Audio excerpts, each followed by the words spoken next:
안녕하세요. 오늘도 사연 살롱을 찾아주셔서 감사합니다. 얼마 전 예쁜 딸을 출산한 결혼 5년차 여성이에요.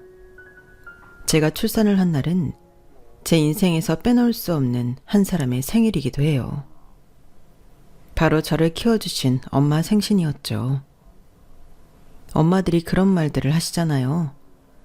너도 결혼해서 자식 낳아봐라. 그래야 엄마 마음 알지.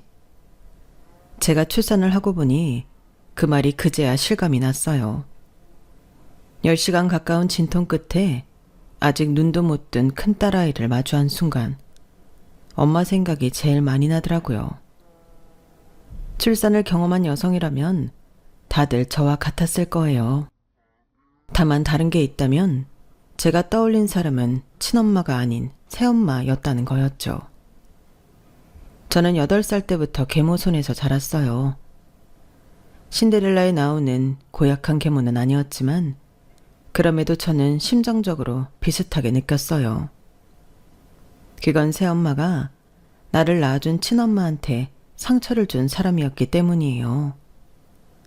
그래서 유년기 내내 어떻게 하면 새엄마한테 복수할 수 있을지 그 생각만 하며 살았던 것 같아요.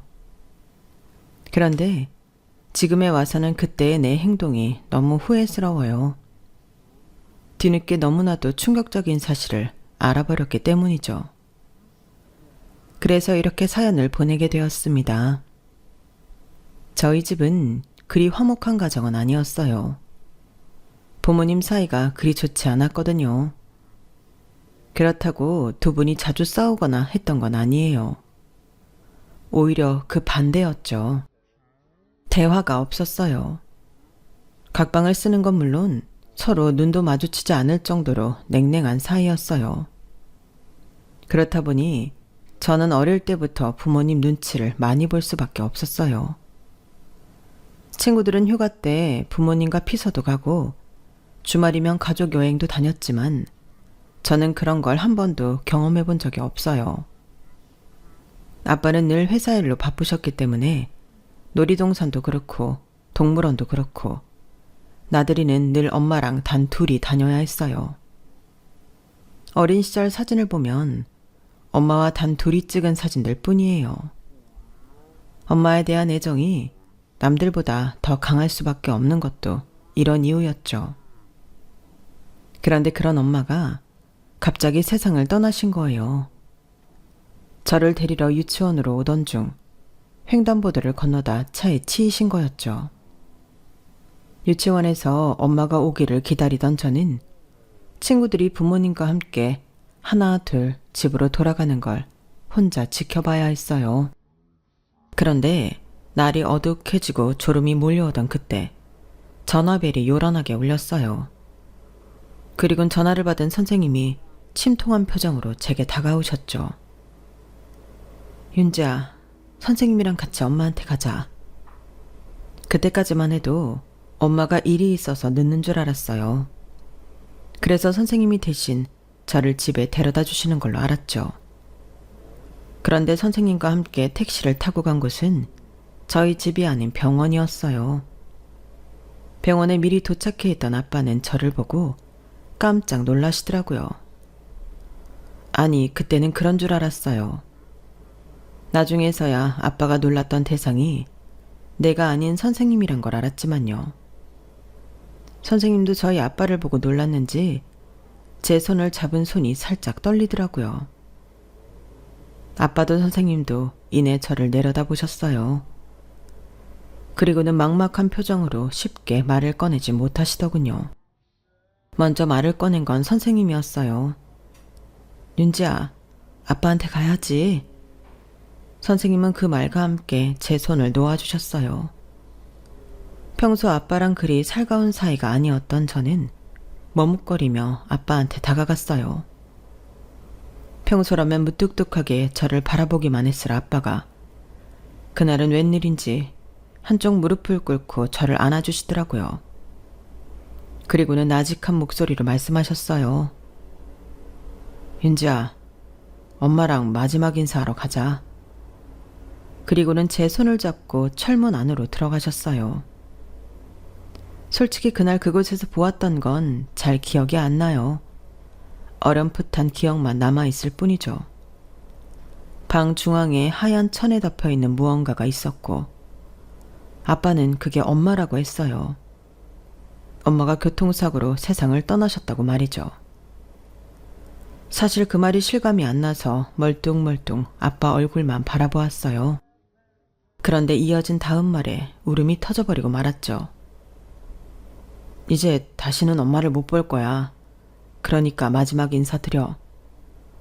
엄마를 못 볼 거라는 말에 울컥했어요. 그래서 엄마한테 달려가려고 했는데 그런 저를 아빠가 끌어안았어요. 몸부림치는 저를 꽉 잡고는 뜨거운 눈물을 흘리셨죠. 엄마의 장례식이 끝나고부터 이전과는 다른 생활이 시작됐어요.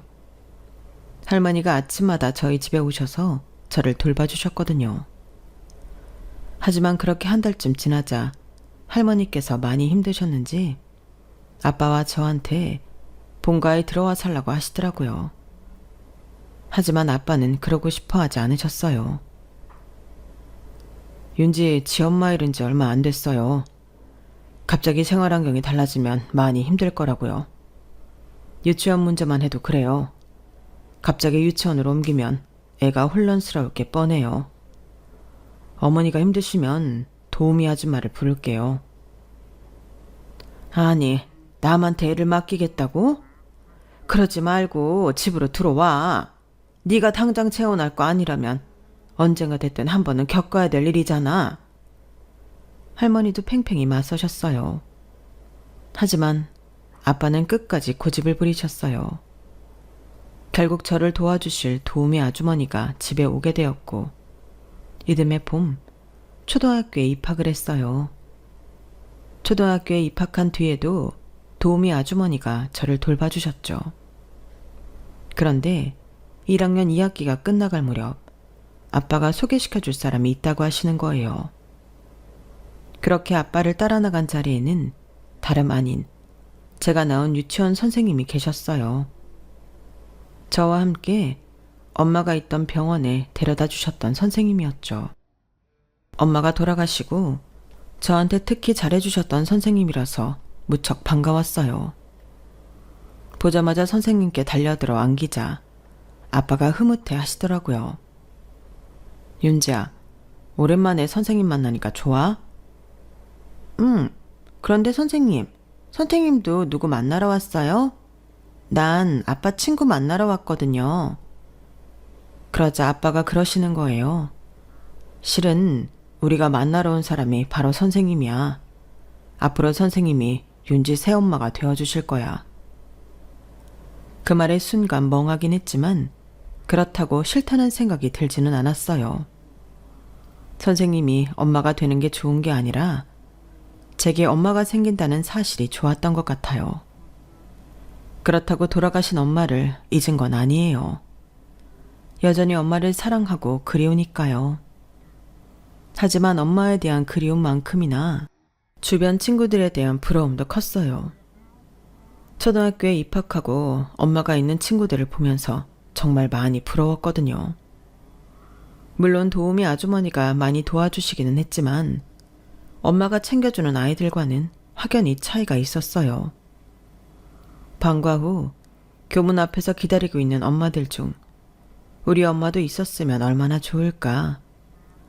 학원 끝나고 집에 왔을 때 나를 반겨주는 사람이 우리 엄마였으면 얼마나 좋을까. 늘 그런 생각을 했거든요. 그래서 아빠의 재혼을 반대하지 않았어요. 그런데 친할머니는 새엄마 얼굴을 본 순간 엄청 화를 내시더라고요. 네가 여길 왜 와? 당장 나가. 당장 나가. 내 눈에 흙이 들어가도 나는 너 절대 며느리를 안 받아줘. 그러니까 헛물 켜지 말고 당장 나가. 어머니, 제발 그만 좀 하세요. 애초에 이게 다 어머니 때문에 벌어진 일이에요. 어머니만 아니었다면 그 사람도 그렇게 외롭게 가지는 않았을 거예요. 이제 그만하고 받아들이세요. 이번에도 아빠는 뜻을 굽히지 않았어요. 할머니도 이번만큼은 쉽게 물러서지 않으셨죠. 어머니가 자꾸 이러신다고 달라질 건 없어요. 허락 안 하셔도 이 결혼 진행할 겁니다. 팽팽하게 기싸움을 이어가던 두 분은 결국 타협점을 찾지 못했고 우리는 집으로 돌아왔어요. 그리고 며칠 뒤 아빠는 결혼식도 하기 전부터 새엄마를 집으로 불러들이셨어요. 언제까지고 저를 남의 손에 맡길 수 없다는 게 이유였죠. 어차피 할 결혼, 하루라도 빨리 제게 엄마를 만들어주고 싶다고 하더군요. 새엄마는 유치원 일도 그만두고 전업주부의 삶을 살기로 하셨어요. 새엄마가 집에 들어오고 나서 가장 많이 변한 건 저였어요. 정확히는 제 환경이었죠. 새엄마는 저를 어릴 때부터 지켜본 사람이라서 그런지 저에 대해 누구보다 더 잘 알고 계셨어요. 제 식습관은 물론 재능과 버릇까지 전부요. 그리고 거기에 맞춰서 저를 위한 맞춤 케어가 시작되었죠.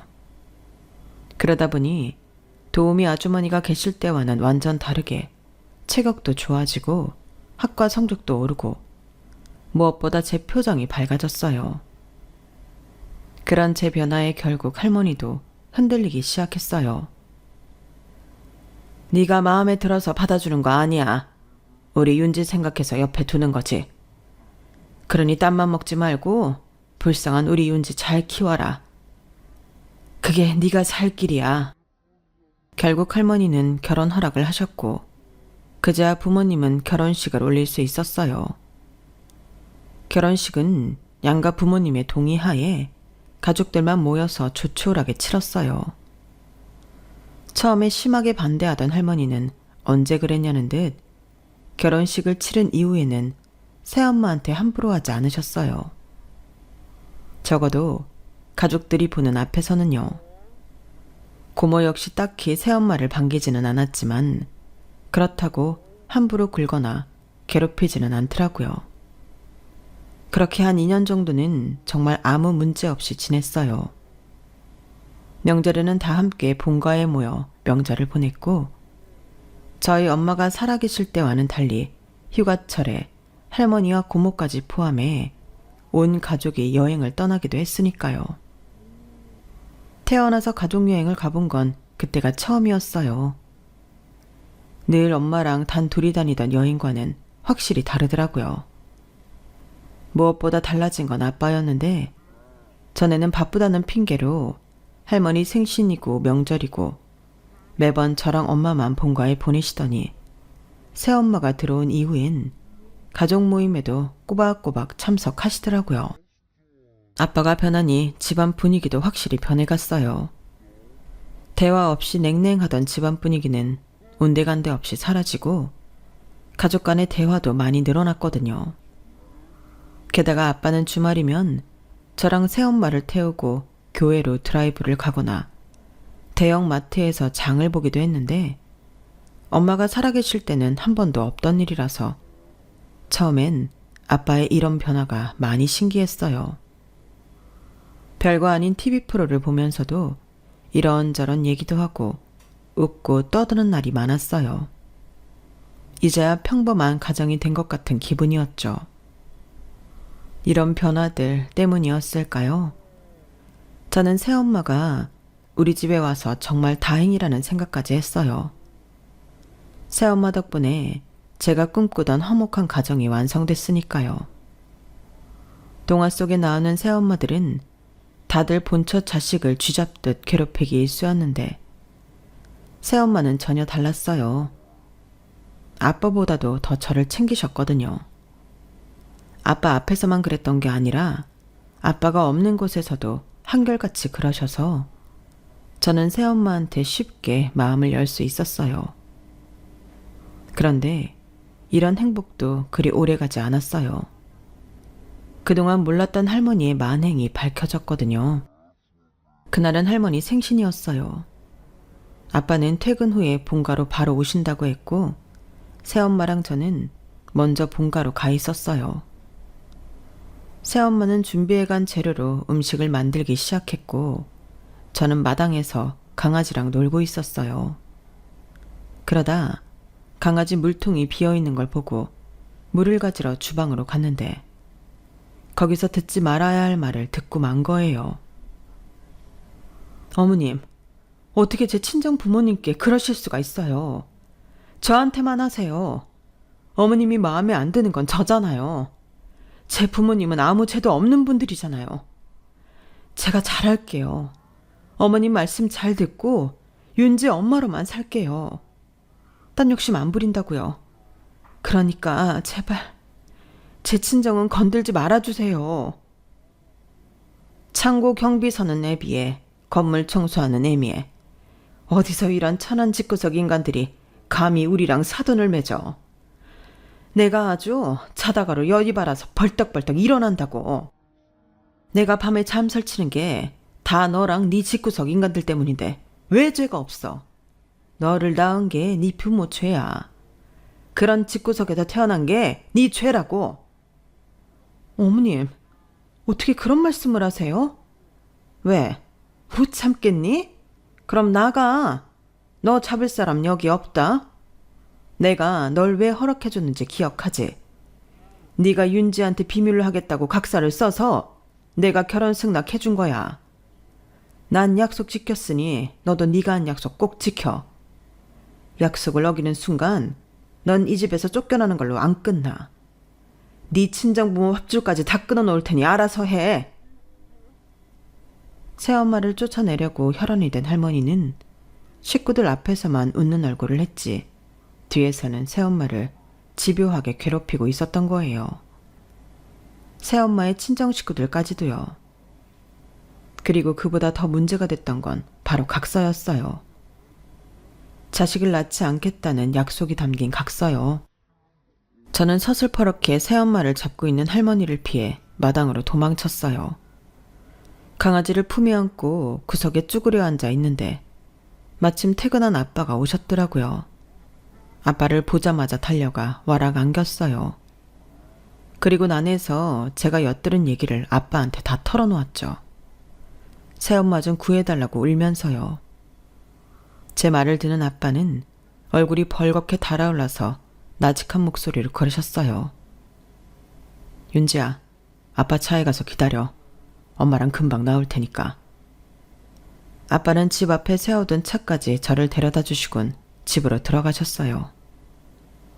그렇게 시간이 얼마나 흘렀을까요? 기다리다 지쳐 손잠이 들었는데 아빠 목소리가 들리더라고요. 미안하다 선미야. 내가 잘 살폈어야 했는데 내 기분에 취해서 너한테 다 떠넘기고 나만 편히 살았어. 앞으로는 오늘 같은 일 당하지 않게 내가 잘 지켜줄게. 장인 장모님께도 내가 찾아뵙고 사과드릴 테니까 이번 한 번만 나 좀 믿어줘. 아빠는 새엄마를 달래고 있었어요. 그리고 그날 이후 저희 식구는 본가와 발길을 끊고 살게 되었죠. 아빠는 할머니와 고모가 저희 집에 오는 것도 막았어요. 저를 핑계로 찾아오는 것까지 모두 못하게 해버렸죠. 그리고 본가의 생활비를 지원하던 것도 다 끊어버렸어요. 아빠는 할아버지가 돌아가시기 전에 이미 회사와 대부분의 재산 증여를 받은 터라 할머니와 고모 소유의 재산은 살고 있는 집과 은행 잔고 그리고 매달 수익이 나는 상가 하나가 다였어요. 하지만 그마저도 두 사람이 사치도 심하고 투자 실패를 하면서 남은 건 딸랑 살고 있는 집 한 채뿐이었죠. 그래서 아빠가 매달 일정 금액을 본가 생활비로 보조해주고 있었어요. 그런데 그게 끊기자 난리가 난 거죠. 어떻게든 아빠 마음을 돌리려고 혈안이 돼서 달려들었지만 아빠는 눈도 깜빡하지 않았어요. 혹여라도 마음이 여린 새엄마가 두 사람을 집에 들일까봐 집에 사람까지 두고 본가 식구들의 방문을 막았어요. 초반엔 제 등학교길에도 사람을 붙였었는데 한 2년 가까이 지나고 나니까 더는 그럴 필요가 없어서 그만두게 되었죠. 그렇게 3년이 지난 어느 날이었어요. 수업이 끝나고 교문 앞에 대기 중인 학원차에 오르려는데 누가 저를 부르더라고요. 고모였어요. 고모는 마치 어제 만나고 헤어진 사람처럼 자연스럽게 웃으며 다가와서는 학원차를 모는 기사님께 윤지 고모인데 직접 데려가겠다고 양해를 구하곤 저를 자기 차에 태웠어요. 고모, 아빠가 알면 혼나. 나 내려줘. 얘도 참, 오랜만에 고모를 만났으면 인사부터 해야지. 그게 뭐니? 그나저나 배고픈데 우리 어디 가서 햄버거나 먹을까? 윤지 너 불고기 버거 좋아하잖아. 햄버거만 먹고 학원까지 데려다 줄 테니까 걱정하지 마. 아빠가 할머니도 고모도 만나지 말라고 했지만 그래도 하나뿐인 내 고모인데 어떻게 밀어낼 수 있겠어요. 그래서 고모를 따라 롯데리아에 가서 햄버거를 먹었어요. 제가 햄버거를 먹는 내내 고모는 저희 집 돌아가는 사정에 대해 이것저것 물어댔어요. 저는 잘 모르겠다거나 그걸 왜 나한테 묻냐고 퉁명스럽게 대답했죠. 그리고는 새엄마 괴롭히지 말라고 화를 냈어요.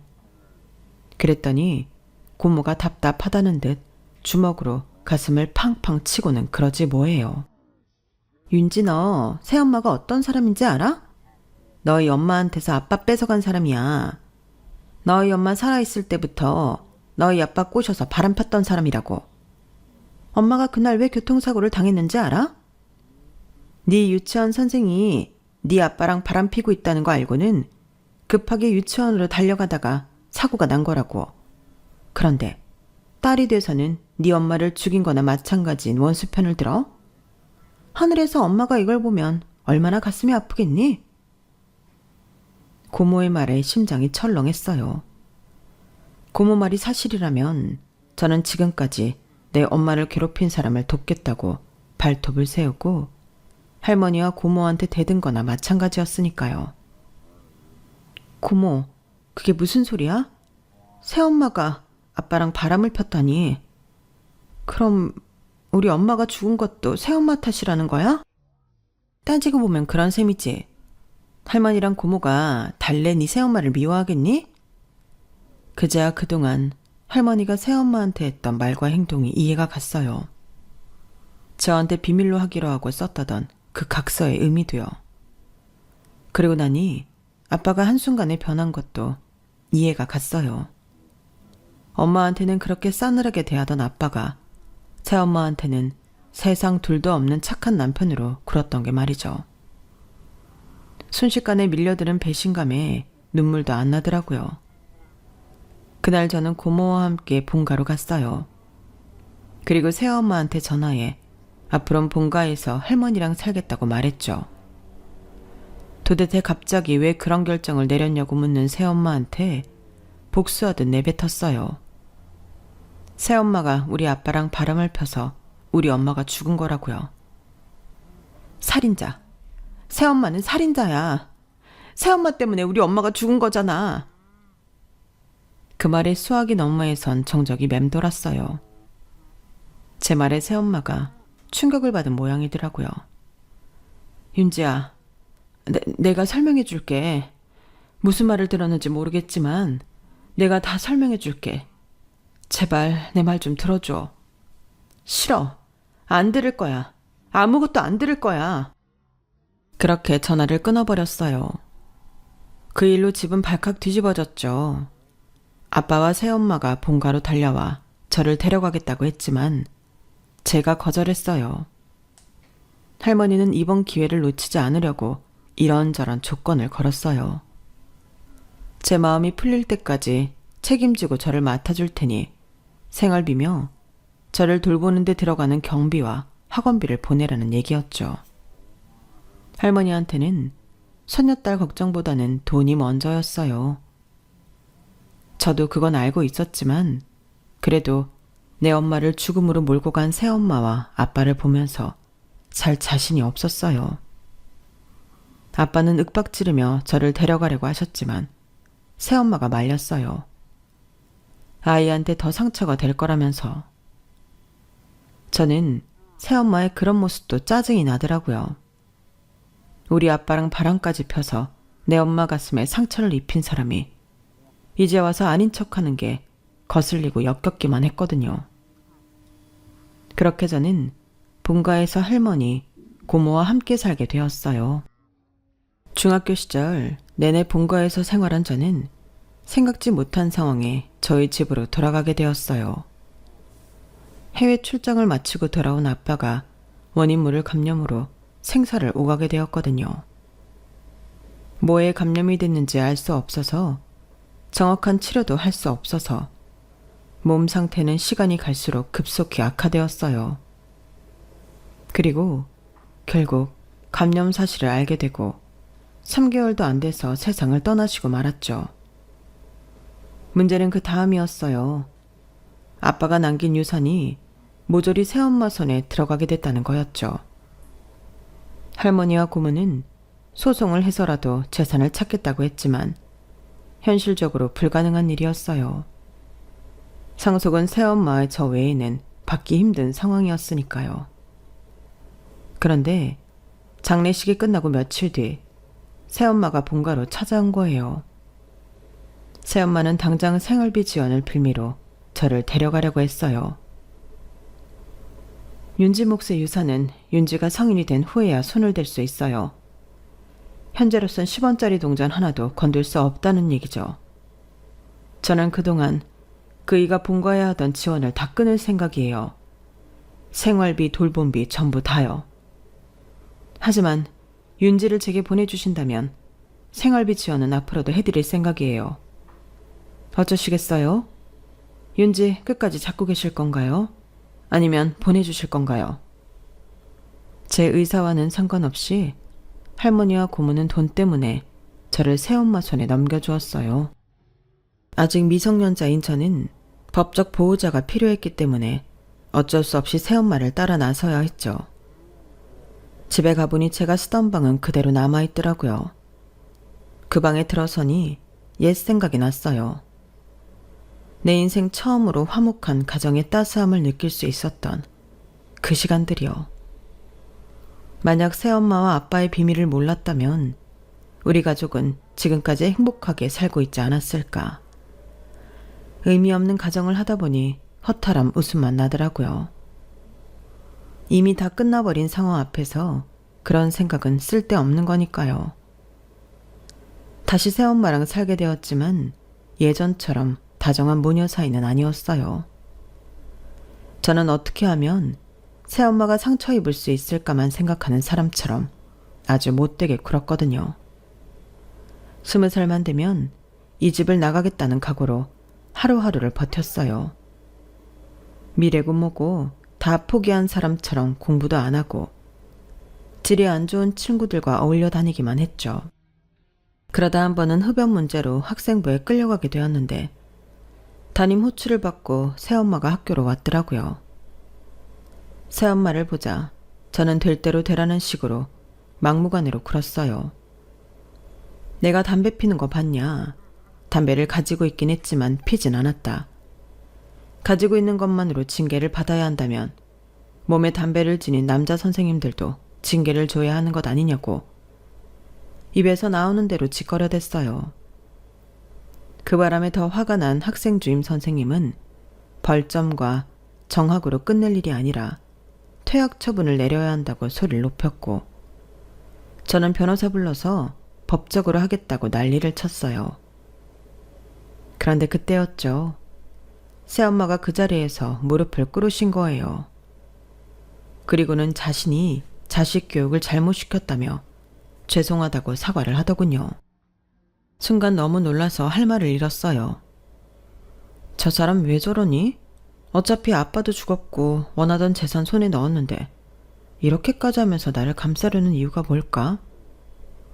아무리 머리를 굴려봐도 새엄마의 행동에 대한 답이 나오지 않았어요. 새엄마의 사과 덕분에 저는 정학 처분을 받는 선에서 끝이 났어요. 그날 집에 돌아온 새엄마는 처음으로 제게 회초리를 들었어요.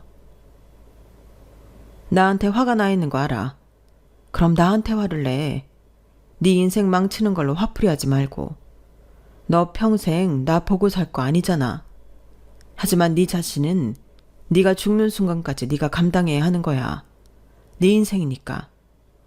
나한테 복수하려거든 멋진 사람이 돼서 저 높은 곳에 올라갔을 때 처절하게 날 밟아. 그게 이기는 거야. 내 말 알아듣겠니? 인정하고 싶지는 않았지만 새엄마 말이 100번 옳았어요. 복순이 뭐니 한다고 내 인생까지 망치는 건 정말 멍청한 짓이었으니까요.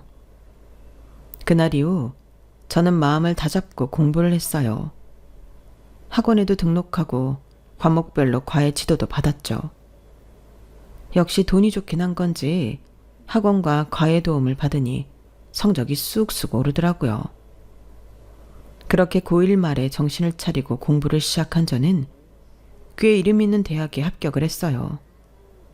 그리고 성인이 된 순간 제 몫의 아빠 유산도 받을 수 있었죠. 그렇게 돈을 들고 집을 나가려는데 새엄마가 그러는 거예요. 그걸로 만족할 거니? 네 아빠가 남긴 유산 한두 푼 아닌 거 알잖아. 회사는 전문 경영인한테 맡겼다지만 여전히 수익은 꼬박꼬박 통장에 쌓이고 있고 상가 건물에서도 매달 세가 들어오고 있어. 그뿐이니? 부동산 가격도 그 사이 많이 올랐고 앞으로는 얼마나 더 오를지 몰라.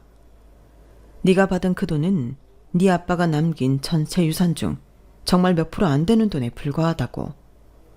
그 많은 유산이 내 손에 있는데 그냥 이쯤에서 손 털고 나갈 생각인지 묻는 거야.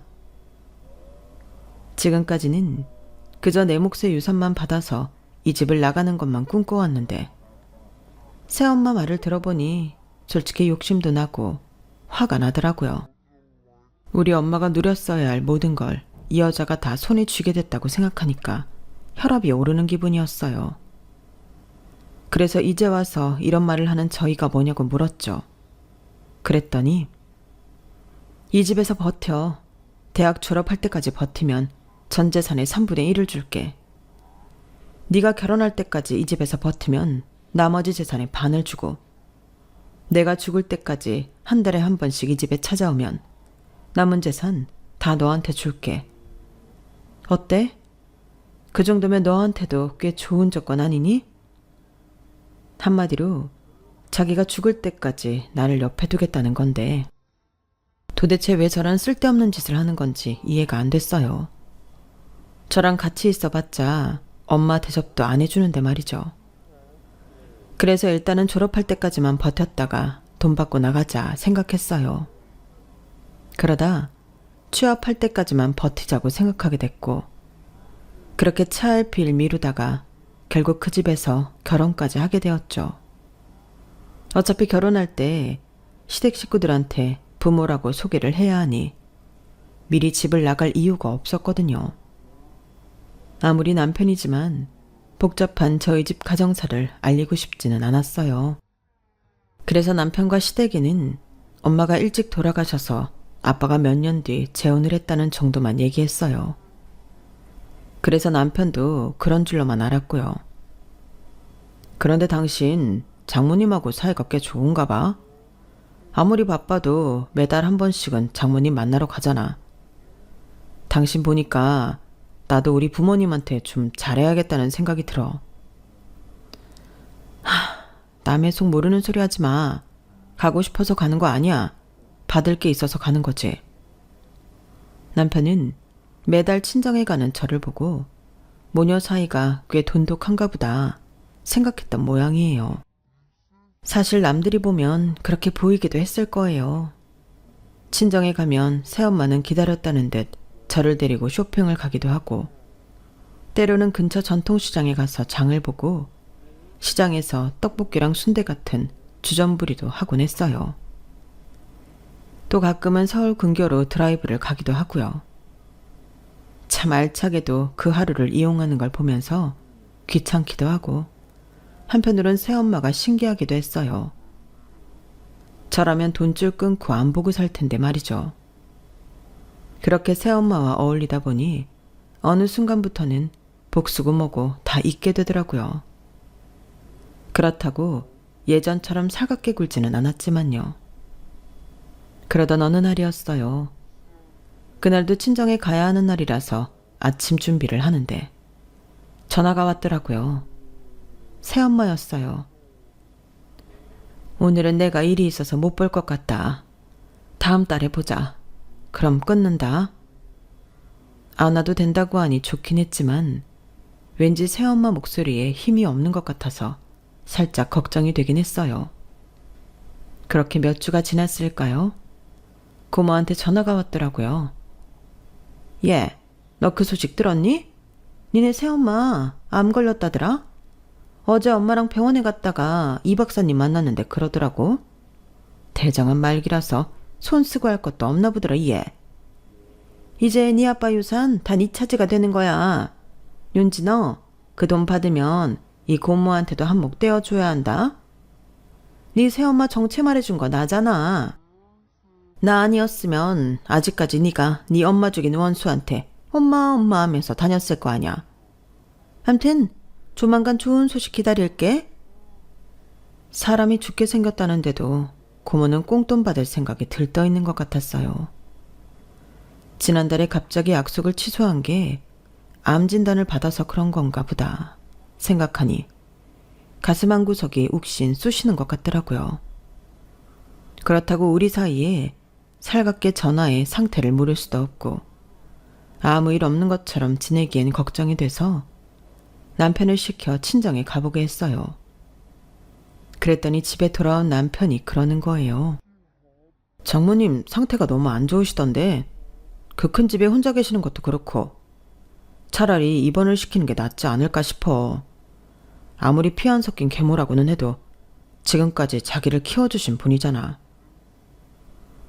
그 말에 저도 모르게 울컥했어요. 비록 이를 갈고 살기는 했지만 따지고 보면 제게는 하나뿐인 부모기도 했으니까요. 엄마가 돌아가시고 빈자리를 채워준 사람도 새엄마였고 아빠가 돌아가시고 저를 맡아서 키워준 사람도 새엄마였으니까요. 물론 할머니와 고모가 있어서 혼자 외롭게 살 일은 없었지만 그래도 돈 때문이 아닌 진짜 저를 돌봐주려고 했던 사람은 누가 뭐래도 새엄마뿐이었잖아요. 나는 그렇게 새엄마 도움을 받아가며 살았는데 정작 새엄마는 병들고 나니 돌봐줄 사람이 없다고 생각하니까 불쌍하더라고요. 그래서 며칠을 고민하다가 남편한테 말했어요. 여보, 나 한동안 친정에서 지낼게. 당신까지 가자고는 말 못해. 내 친정일 때문에 당신까지 힘들게 하고 싶지는 않거든. 내일이니까 나 혼자 처리할게. 그러자 남편이 한숨을 쉬며 그러는 거예요. 윤지야, 가끔 보면 넌 너무 나를 밀어내는 것 같아.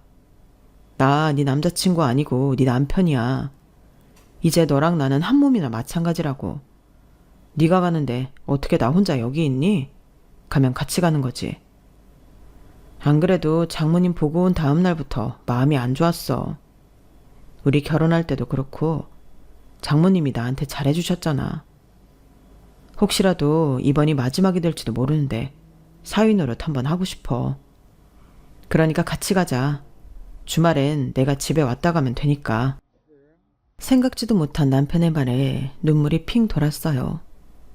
그렇게 우리 부부는 제 친정에 들어가 반년 가까이 살았어요. 그 집에서 우리 부부가 사는 동안 새엄마는 상태가 많이 호전되셨었는데 그래서 어쩌면이라는 기대를 하게 되었죠. 새엄마는 투병 중에도 제가 잘 먹는 반찬 레시피를 공책에 꼼꼼히 적어주셨고 아빠가 남기신 유산이 뭐뭐인지 그리고 은행 비밀번호부터 안방 금고 비밀번호까지 세세하게 다 알려주셨어요. 꼭 죽음을 알고 있는 사람처럼요. 그럴 때마다 저는 짜증을 내곤 했지만 새엄마는 그러거나 말거나 자신의 할 말을 다 하곤 했어요. 몸 상태가 괜찮은 것 같아서 하루는 주말을 맞아 근처로 드라이브를 떠났어요. 양평 두물머리에 가서 유명하다는 연 핫도그도 사 먹고 전망 좋은 카페에 들러 차랑 커피도 마시고 했어요. 모처럼 나온 아들이라서 그런가 저희 부부 못지않게 새엄마도 많이 들떠 보이더라고요.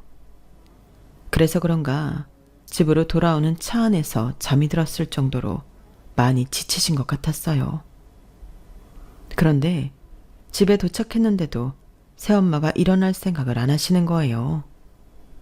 순간 심장이 덜컥 내려앉는 것 같았어요. 아니나 다를까 남편이 새엄마를 흔들어 깨우려는데 옆으로 풀썩 넘어가시더라고요. 나들이를 마치고 돌아오는 차 안에서 엄마는 잠이 든 채 하늘나라로 가셨어요. 급하게 달려간 병원에서 새엄마의 사망 선고를 듣자 나도 모르게 속으로 그런 생각이 들더라고요. 나는 이제 정말 고아가 됐구나. 장례식을 치르는데 아빠 장례식보다도 더 마음이 무겁고 가슴이 찢어지는 것처럼 아팠어요. 고모랑 할머니는 얼굴에서 웃음이 떠나지 않더라고요. 유산으로 뭘 할까 모녀가 마주 앉아 계산기를 두드리는 꼴이 정말 추악해 보였어요. 남편과 함께 상주자리를 지키고 앉았는데 밤늦게 여자 문생객이 한 분 찾아오셨어요. 새엄마 영정 앞에 국화를 놓아두곤 어깨가 들썩이도록 한참을 우시더라고요. 그리고는 제게 와서 그러시는 거예요. 윤지야, 나 기억나니? 유치원 햇살반 선생님이야. 솔직히 얼굴은 기억이 안 났지만 햇살반 선생님에 대한 기억은 있었어요. 저는 단림반이었는데 저희 선생님이랑, 그러니까 새엄마랑 햇살반 선생님이 친구 사이라는 얘기를 들은 적이 있었거든요. 그래서인지 햇살반 선생님이 저희 반에 자주 오시기도 했고요. 윤지 새어머니랑은 오랜 친구 사이야. 고등학생 때부터 친구였으니까 30년 넘게 알고 지냈지.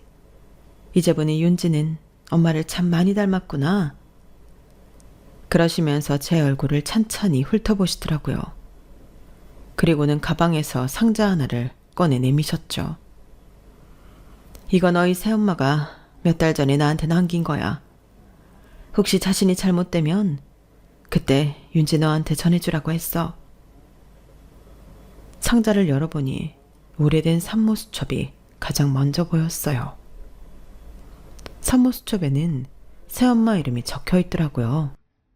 새엄마한테 애가 있었나 생각하면서 그 밑에 깔려있는 일기장을 집어들었는데 몇 장을 읽자마자 눈에서 후두둑 눈물이 흘러내렸어요.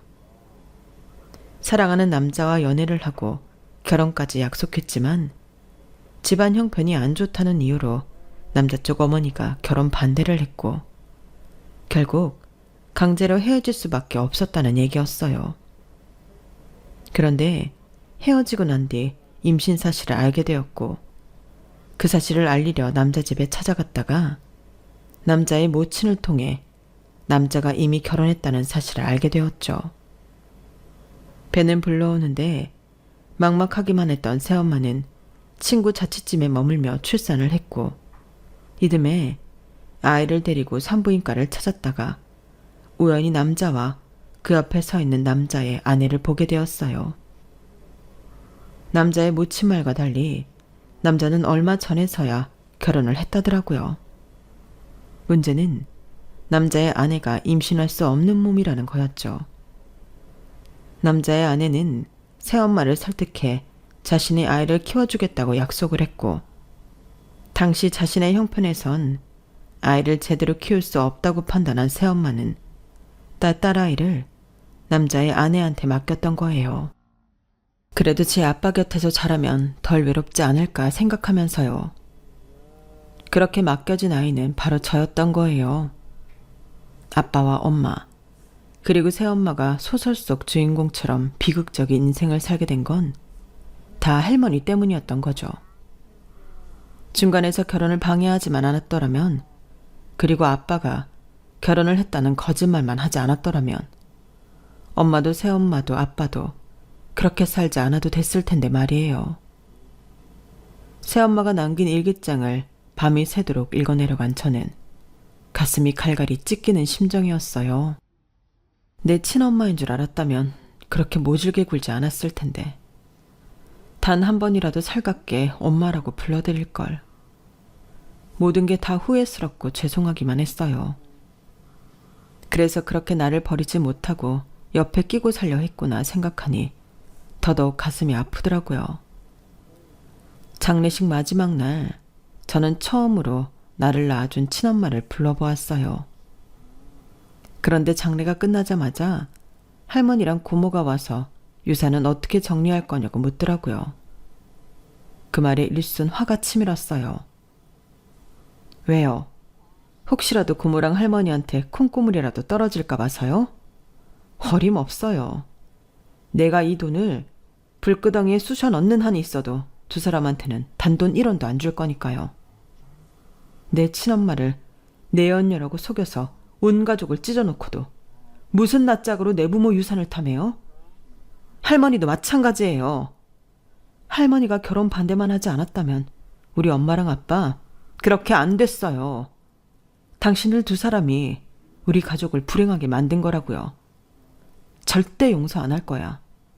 그동안 지원했던 생활비고 뭐고 앞으로는 한 푼도 안 줄 테니까 그렇게들 아세요. 내 눈앞에서 사라지라고요. 할머니랑 고모한테 미친년처럼 소리를 질렀지만 실은 제 자신한테 소리친 거나 마찬가지였어요. 가장 멍청했던 건 친엄마를 옆에 두고도 못 알아본 저였으니까요.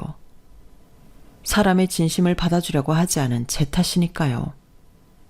그래서 그 괴로움에 장례가 끝나고도 한동안 기운을 못 차리고 침대에 누워 있었어요.